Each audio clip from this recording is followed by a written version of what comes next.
వైద్యవరం వేద పాఠశాలలో జనసేన పార్టీ సభ్యత్వం పొందిన అధ్యక్షులందరూ వచ్చారు. ఇక్కడ వివిధ పూజలు పురస్కారాలు చేశారు.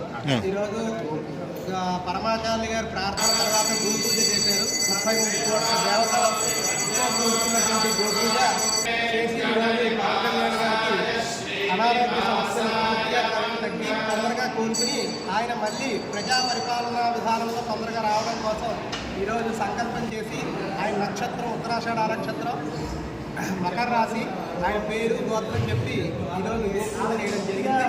అలాగే వేద పండితులు అందరూ ఆశీర్వచనం చేయడం జరిగింది. 140 బాధ్యతలు గురువులు పరిరోజులు అందరూ కలిపి ఆయనకి ఆరోగ్యం కోసం ఆశీర్వచనం చేయడం ఈరోజు జరిగింది. ఓం నమో వెంకటేశ్వర.